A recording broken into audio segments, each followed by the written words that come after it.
이번 시간 전력 원선도 문제풀이 시간 좀 갖도록 하겠습니다. 문제 일단 한번 보도록 할게요. 선로의 길이가 10km인 60Hz 삼상 삼선식 1회선 송전 선로가 있다고 합니다. 그리고 송전단 전압과 수전단 전압은 모두 154kV이다.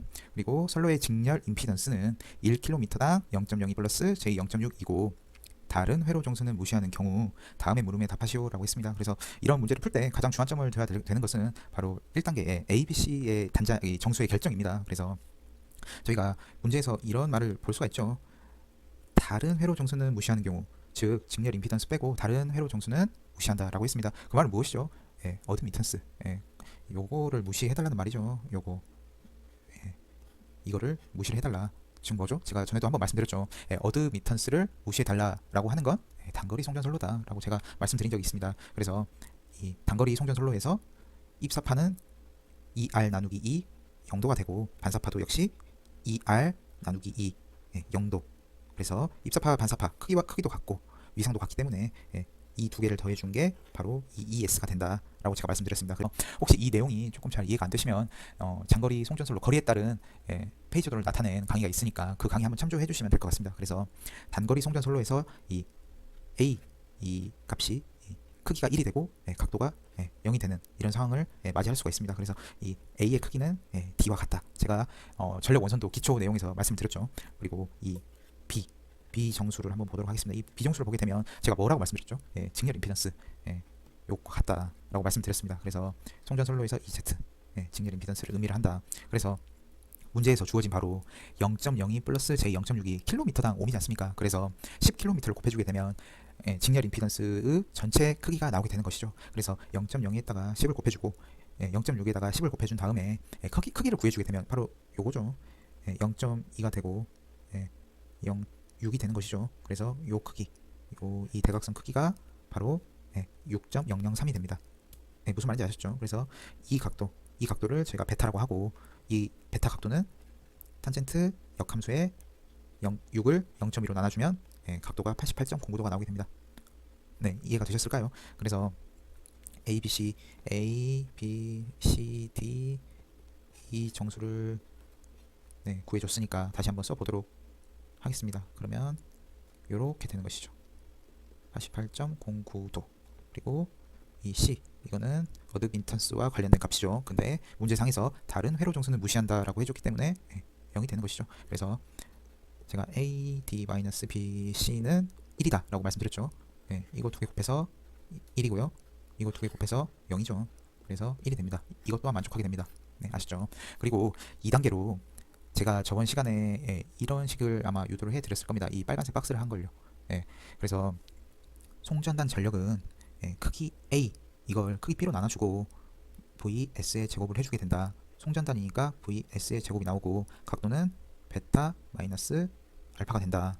그리고 마이너스 VS의 크기 VR의 크기를 곱해주고 이걸 다시 B로 나눠준다. B의 크기로 나눠준다. 그리고 각도는 베타 플러스 델타. 이거는 부하각이라고 말씀드렸습니다. 부하각. 저희가 정태 안정도 혹시 아시는 분들은 아실 겁니다. 정태 안정도에서 요거 많이 보이셨죠? 요거 많이 아시죠? 여기에서 바로 이 부하각, 이 델타를 말하는 겁니다. 아셨죠? 그래서 송전단 전력은 이런 식으로 표현이 된다. 그리고 수전단 전력은 이것과 대칭으로 생각을 해주시면 됩니다. 제가 저번 시간에 송전단은 이렇게 해서 베타 마이너스 알파가 되고 바로 이 벡터는 어떻게 되죠? 요 벡터 각도 크기를 그대로 가는데 방향만 반대로 된다고 제가 말씀드렸죠. 요렇게요. 말씀드렸습니다. 그리고 이 전압이 이 수전단이기 때문에 VS의 제곱이 아니라 VR의 제곱이 된다. 무슨 말인지 이해가 되셨을까요? 요게 이렇게 대칭이 됩니다. 그리고 이 VS 크기 VS 곱하기 크기 VR 이거를 B의 크기로 나눠주고 각도를 베타 마이너스 델타로 잡아주게 되면 이게 바로 이 두 개, 이게 바로 원의 반지름이 된다. 왜냐? 이 델타가 변하기 때문에 변할 수가 있기 때문에라고 표현하는 게 좀 더 정확하겠네요.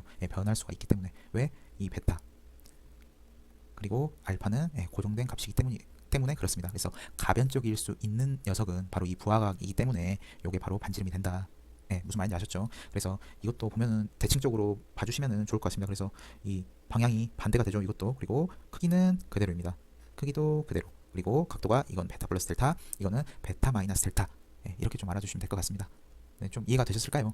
네, 이 식을 제가 뭐 암기하는 게 어떤 공부를 해도 좀 많이 중요한 이런 부분을 좀 차지를 합니다. 그래서 이 전력 원선도 할 때 이 식 보이시죠? 요 제가 빨간색 박스를 한 이게 좀 많이 중요합니다. 많이 중요합니다. 많이 쓰고 보고 하시면서 이거 솔직히 좀 암기를 추천드립니다. 암기를 추천드립니다. 제가 예전에 그 유전율 요거식 이게 세크퍼 미터라고 해서 제가 이걸로 해서 뭐 제가 이런 거 많이 베타도 뽑아내고 뭐 속도 뽑아내고 한 거 강의가 있습니다. 이것도 이걸 이 암기를 통해서 이렇게 도출했지 않습니까? 이것도 같은 맥락에서 좀 봐주셨으면 좋을 것 같습니다. 그래서 요 빨간색 박스를 한 요 식을 조금 암기를 좀 해주시라. 예, 그랬으면 좋겠습니다. 그래서 이 식을 다시 한번 써보게 되면 1단계, 2단계에서 이렇게 제가 다시 한번 써봤고요. 그리고 아까 1단계에서 A, B, C, D의 정수 다시 한번 제가 써보았습니다. 그래서 이걸 이 2단계에서 나온 이 벡터, 이 네 가지 벡터 보이시죠? 1, 2, 3, 4, 이 네 가지 보이시죠? 이 네 가지 벡터를 사용해서 전력 원선도 어떻게 유도가 되는지 알아보도록 하겠습니다. 그래서 2단계에서 나온 요 벡터 보이실까요? 요 벡터 1번 벡터라고 제가 표현을 해주겠습니다. 요 박스 한 이 1번 벡터요. 이거는 그림에서 보시다시피 요 벡터 이 각도 베타 몇 도죠? 88.09도죠. 그리고 알파 몇 도죠? 0도죠. 그래서 요 각도가 몇 도가 된다? 88.09도가 된다. 즉 베타 각을 갖게 된다는 말입니다. 원래는 베타 마이너스 알파 각도였지만 알파가 0도이기 때문에 이 1번 벡터의 각도는 88.09도가 된다. 그리고 크기는 이 A 나누기 크기 B 그리고 VS의 제곱을 해주게 되면 이 크기가 3950이 됩니다. 무슨 말인지 이해가 되셨을까요? 그래서 1번 벡터의 크기가 3950이 된다. 직접 한번 계산해 보시면 됩니다.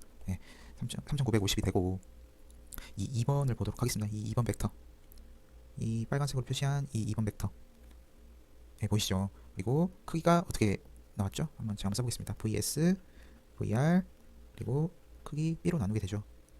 그러면 VS와 VR은 처음에 문제에서 주어졌던 바와 같이 똑같죠. 154kV다.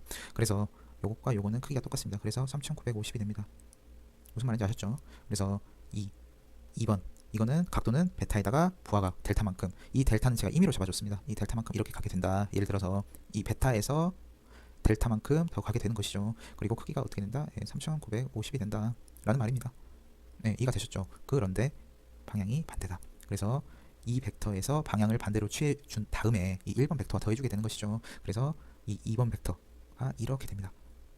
무슨 말인지 아셨죠? 그리고 요 위치가 현재 송전하고 있는 송전 전력이다 라고 말씀드릴 수가 있을 겁니다. 그리고 요 위치 보이시죠? 요 위치 이게 뭐가 되죠? 송전단 전력 원선도의 중심이 된다 라는 것입니다. 왜냐 델타 각이 조금 더 커졌다고 생각해 봅시다. 요렇게요, 이렇게요, 보이시죠? 요만큼 더 커졌죠. 그쵸? 그러면 이렇게 되겠죠. 왜? 빼주니까. 빼줘서 1번 벡터에 더해주게 되니까. 그러면 이렇게 원을 그려주게 될 겁니다. 아셨죠? 이게 전력 원선도의 본질이다 라는 겁니다. 그래서 좀 어렵게 생각 안 해주셨으면 좋겠다. 굳이 원 중심을 구하려고 하고 반지름을 막 구하려고 해서 굳이 그럴 필요가 있다 없다? 전혀 없다. 그냥 벡터의 합과 차다 라는 것입니다. 그래서 이 1번 그리고 요 2번 벡터 이걸 계산해 준 게 바로 요게 오게 된다 라는 거죠. 그리고 수전단도 동일한 논리로 접근한다 라는 것입니다. 그래서 이 1번 벡터와 3번 벡터는 어떻게 되는 것이죠? 원래 3번 벡터도 각도는 똑같죠. 그리고 크기가 3번 벡터 크기가 A에다가 B를 나눠주고 VR의 제곱이지 않습니까? 크기가 이것도 어떻게 되죠? 크기가 3950이죠. 그렇죠? 그래서 대신에 방향이 어떻게 된다? 반대가 된다. 그래서 여기에 이렇게 와야 되는 친구가 방향이 반대로 넘어오게 되는 겁니다. 이렇게 3번 벡터가 형성이 되게 되는 것이죠. 그리고 이 각도가 베타가 된다. 그쵸? 그리고 이 4번 벡터 봅시다. 이 4번 벡터 이 4번 벡터는 이 베타에서 각도가 어떻게 되죠?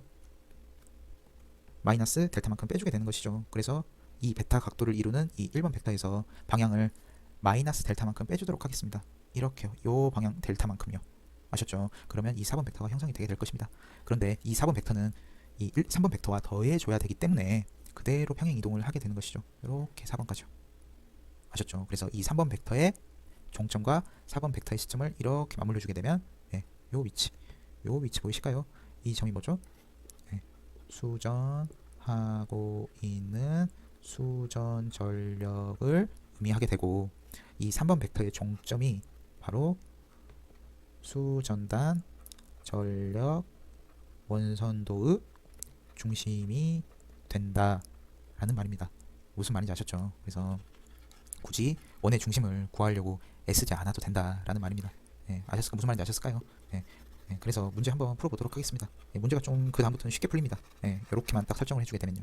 그래서 문제를 보시게 되면 최대 수전 전력일 때 부하 역률이 0.8이라면 이랬습니다. 그러면 최대 수전 전력이 어떻게 될까요? 최대 수전 전력이 요 위치가 되는 것이죠. 요 위치. 그래야 이 x축이 유효 전력이기 때문에 요 위치에서 최대가 되게 될 것입니다. 당연하죠. 그래서 여기에 있는 요 녀석을 다시 크게 써보도록 하겠습니다. 확대해서요. 그렇게 되면 이 3번 벡터의 크기가 3950이 되고, 이게 3번 벡터입니다. 그리고 각도가 88.09도다. 그러면 요 길이를 계산을 해주려면 3950에 코사인 88.09도를 해주면 되죠. 그러면 요 크기가 132가 되고, 요 원을 이루는 이 반지름의 크기가 3950이지 않습니까? 그러면 요 4번 벡터가 이렇게 오게 되겠죠. 아까는 제가 임의로 이렇게 지정을 해주게 된 거고요. 지금은 이렇게 오게 된 것이죠. 무슨 말인지 아셨죠? 델타 각은 이렇게 있던 친구가 이렇게까지 이동을 하게 된 것이죠. 요 델타만큼. 요 델타 보이시죠? 그러면 요 크기가 3950이기 때문에 이 3950에서 132를 빼주게 되면 요거 보이시죠? 요 크기가 바로 최대 수전 전력, 바로 요 위치가 됩니다. 요 위치 아셨죠? 그래서 제가 이 문제에서 보게 되면 정전압 송전을 한다라고 했습니다. 그렇게 되면 나는 지금 최대 수전 전력을 송전 받으려고 하는데 나는 바로 정전압 송전을 이제 수전을 받고 싶다는 말이지 않습니까? 그러면 원 위치에 오고 싶다라는 말과 동일합니다. 왜냐면 이 반지름의 크기는 vs vr 크기 그리고 이 b 크기로 정해지지 않습니까? 근데 이 b의 크기는 직렬 임피던스이기 때문에 어떻죠? 주파수가 변하지 않은 이상 변함이 없는 거죠. 그래서 vs를 키우면 키울수록, vr을 키우면 키울수록 요 원의 반지름은 커지게 되는 것이죠. 그런데 문제상에서 나는 정전압 송전을 할래 이랬으니까 원의 반지름을 일정하게 봐주겠다라는 뜻입니다. 154kV로요. 무슨 말인지 아셨을까요? 그래서 나 이 점에서 지금 수전하고 싶어 라는 말입니다. 그런데 부하 역률이 0.8이랍니다. 지상 0.8. 그 말은 즉슨 이 수전단에서의 역률이 약 37도를 이룬다는 말과 동일합니다. 왜냐면 코사인 세타 r, 이 수전단에서의 역률각을 의미를 합니다. 이게 0.8이다 라는 건 코사인 역함수 0.8 해주게 되면 각도 세타 r이 약 37도가 나오게 됩니다. 그래서 최대 수전 전력을 이 지상부하일 때 최대 수전 전력으로 수전을 하게 되면 그래 나오는 거는 좋다 이겁니다. 부하 입장에서는 그래 3818 요 정도 가능하지. 그런데 나 무효 전력 이만큼 더 필요한데 라는 겁니다. 이만큼 더 필요한데. 그런데 수전단 위치가 너가 여기 있기 때문에 내가 이만큼 필요하니까 너가 이만큼만 공급해주면 되겠네 라는 거죠. 왜? 부하가 이만큼 필요하니까 요 위치에서 이만큼의 무효 전력을 어떻게 해달라? 공급해달라는 말입니다. 아셨죠? 무슨 말인지. 그래서 부하가 이만큼 있으면 무효 전력, 어떤 무효 전력을 공급해달라는 거죠? 부하 입장에서 지상 무효 전력을 공급해달라 라는 말입니다. 부하 입장에서요.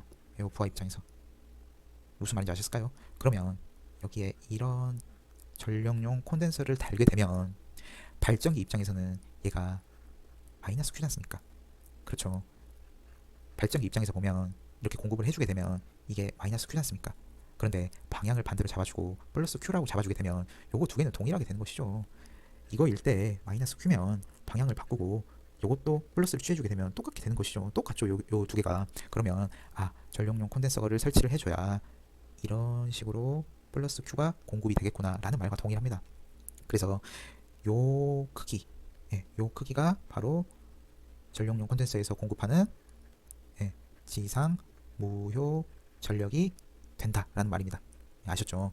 그러면 요 크기를 구해주고 싶은데 3950에서 곱하기 사인 88.09도를 해주게 되면 요 값이 나오게 되는 것이죠. 그러면 이 값이 3948이 되고 요 크기는 바로 3818에서 탄젠트 37도를 해주게 되면 요 값이 나옵니다. 그래서 요 크기는 3948 더하기 2877을 해주게 되면 이 값이 나오게 되는 것이죠. 그래서 조상 용량은 어떻게 된다? 요게 된다. 제가 한번 계산기로 계산 한번 해보도록 하겠습니다. 그래서 3948 더하기 2877 그러면 6825가 나오게 됩니다. 무슨 말인지 아셨을까요? 예. 그리고 자 3번 수전단 전압을 기준 벡터로 하여 기준 벡터로 한다는 말이 어떤 말이죠? 예, 영도를 해서 수전단 전류 IR을 산출하시오라는 말입니다. 단 최대 수전 전력일 때요. 자 그렇게 되면 저희가 이런 4단자 정수가 저희에겐 기본이죠. 그래서 ES는 AER에다가 BIR을 해주게 되면 바로 ES가 나온다. 그런데 이 ES는 제가 뭐라고 말씀드렸죠? 처음에 문제 풀 때 가정을 할 때, 네, 이 VS 그리고 이 델타 이게 바로 부하각이다라고 제가 말씀드렸습니다. 무슨 말인지 아시죠? 아시겠죠? 그래서 이 부하각이 어떻게 되죠? 최대 수전 전력일 때 이 델타가 이 베타에서 여기 이 x축까지 와야 되지 않습니까? 그러면 이 델타가 이렇게 이동한 게 어떤 각도랑 똑같죠? 요 베타랑 똑같죠. 베타가 몇 도였죠? 네, 88.09도였죠. 그래서 이 ES의 값이 바로 이 ES의 값에서 이 델타 값이 바로 88.09도가 된다. 어떨 때요? 최대 수전 전력일 때요. 그래서 이 ES를 이런 식으로 나타내주고 그리고 이 R이 기준 벡터이기 때문에 당연히 0도가 되게 되겠죠. 그리고 이 A는 1의 0도라고 제가 말씀드렸습니다. 그리고 B는 어떻다고 말씀드렸죠? 6.003에다가 각도 88.09도라고 제가 말씀드렸습니다. 그래서 이 ES의 크기가 주어졌고 A랑 ER의 크기도 주어졌고 그리고 이 B의 크기도 주어졌습니다. 그러면 이 IR만 남게 되겠죠. 그래서 계산을 해주게 되면 이 값은 20.59 그리고 각도는 45.96도를 갖게 됩니다. 그리고 킬로암페어가 되게 되겠죠. 네, 그래서 20.59 킬로암페어가 된다라는 말입니다. 네, 그 다음에 4번, 5번 문제 풀어보도록 하겠습니다. 그래서 4번 문제에서 최대 수전 전력일 때 이 말이 무슨 말이죠? 델타가 88.09도일 때 송전단 유효 전력은 얼마인가? 그리고 최대 수전 전력일 때 손실은 어떻게 되는가라고 물어봤습니다. 그래서 우리 아까 제가 말씀드렸죠. 그 송전단에서 이 델타 각이 어떻게 된다? 88.09도가 된다. 그러면 이 델타가 지금 보시면 이 1번 벡터에서 이마만큼 빨간색으로 이동해 줬다고 제가 아까 말씀드렸습니다. 그런데 사실상 보게 되면 이게 88.09도까지 벌어지게 된 것은 아니죠. 더 벌어져야 되는 것이죠. 그래서 이 델타가 요 크기만큼 좀 더 커지게 된다라는 것입니다. 그래서 이 벡터, 요 빨간색 벡터가 이렇게 된다라는 거죠. 그래서 이 벡터를 이렇게 1번 벡터 종점에 이렇게 반대로 방향을 취해주게 된다. 뺀다. 제가 어떻게 말씀드렸죠? 이렇게 뺀다라고 제가 말씀드렸습니다. 그래서 요 위치가 바로 어떻게 된다? 송전 전력이 된다라는 말입니다. 그래서 요 1번 벡터가 이렇게 있고 여기에서 이마만큼 88.09도로 가게 됐다라는 말과 동일하지 않습니까? 요 각이요. 요 델타. 억각으로 봤죠? 직선이 이렇게 있는데 이게 이렇게 되고 이게 이렇게 됐지 않습니까? 그쵸? 그러면 요 각이 델타면 그대로 평행 이동을 해서 방향만 반대로 취해준 거기 때문에 요 각도 델타가 되게 되는 것이죠. 무슨 말인지 아시겠죠? 요게 바로 1번 벡터 기준으로 해서요. 그래서 이 각이 바로 88.09도가 된다라는 말입니다. 요거죠. 요 델타. 아셨죠? 그리고 2번에서의 아까 문제에서 보게 되면 유효 전력이 얼마냐고 물어봤습니다. 그래서 이 1번 벡터에서 요 크기는 바로 3950에다가 코사인 88.09도를 해준 값이다. 이게 바로 132가 된다라고 제가 말씀드렸습니다. 여기에 이마만큼 88.09도로 가게 됐는데 요 크기를 구해주게 되려면 88.09도에다가 이 1.91도를 빼줘야 됩니다. 이 1.91도 요 크기 보이시죠? 그래서 88.09에 1.91도를 빼주게 되면 86.81도가 되고 이런 직각삼각형이 나오게 되는 것이죠. 그래서 요거 이렇게 빨간색 벡터로 이렇게 해주게 되면 여기 바로 몇 번 벡터죠? 2번 벡터가 되게 되는 것이죠. 그래서 요 크기는 3950에다가 사인 86.18도를 해주게 되면 얼마가 나온다? 3941이 나오게 됩니다. 그래서 3941에다가 132를 더해주게 되면 4073 이게 바로 송전 유효 전력이 된다라는 거죠. 무슨 말인지 아셨을까요? 그래서 이 송전 전력이 이렇게 구해지게 되고 수전 전력이 이렇게 구해지지 않습니까? 그래서 요 차이가 바로 PL 이게 되는 것이죠. 이게 나오게 되게 되는 것이죠. 무슨 말인지 아셨죠? 그래서 4073에다가 저희 아까 이 구한값 있지 않습니까? 3818이죠. 3813인가요? 3818을 빼주게 되면 4073 3818 그러면 크기가 255가 된다. 이게 바로 유효전력 손실이 된다 예, 무슨 말인지 아셨죠? 벡터의 논리만 이제 딱 이제 이해가 되면 솔직히 어떤 문제랑 똑같게 되는 거죠? 예, 중학교 수학 문제랑 똑같은 거게 되는 거죠. 중학교 수학 문제다. 예, 중학교 수학 문제로 수준이 확 떨어지게 됩니다. 그리고 높아심으로 말씀드리는 건데, 예, 부하 역률각은 예, 송전단 전력 원선도랑 관계가 없습니다. 예, 수전단 전력 원선도랑 예, 이것만 관계가 있습니다. 예, 무슨 말인지 아셨죠? 그리고 한 가지 더 말씀드리고 싶은 건 그 A 정수의 크기가 0. 예를 들어서 뭐 95 뭐 내지는 뭐 0.97 사이의 값을 보통 많이들 주게 되는데, 이게 바로 무슨 뜻이냐면 장거리 송전 솔로에서 제가 입사파가 베타 L로 이렇게 가고 반사파가 이렇게 간다고 제가 말씀드렸습니다. 언제서요? 장거리 송전 솔로나 장거리 송전 솔로에서 예, 무손실일 때 요 크기가 똑같게 됐을 때, 그러면 이게 2분의 2R 각도가 베타 L이고 이게 2분의 2R 각도가 마이너스 베타 L 이거지 않습니까? 무슨 말인지 아셨죠? 그러면 이 두 개를 더한 게 어떻게 된다? 예, 송전단 전력이 그 전압이 된다라고 제가 말씀드렸습니다. 이게 바로 ES죠. 그런데 이 ER보다 크기가 작아지게 된다. 예, 그래서 ES에다가 어떻게 된다? 0. 뭐 예를 들어서 96의 크기를 예, 곱해줘야 예, ES가 된다. 바로 이게 여기서 나온 겁니다. 그래서 이게 바로 무손실을 가정하기 때문에 바로 크기가 0.96이 되고 각도가 0도지 않습니까? 이 ES와 이 R의 각도의 크기 차이는 없지 않습니까? 장거리 무손실을 가정하게 되면요.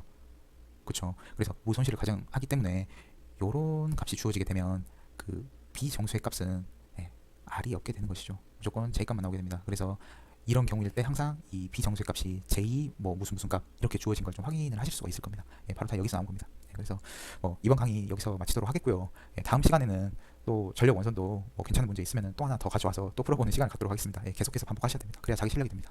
예, 부족한 강의 들어주셔서 예, 감사합니다. 네, 마치겠습니다.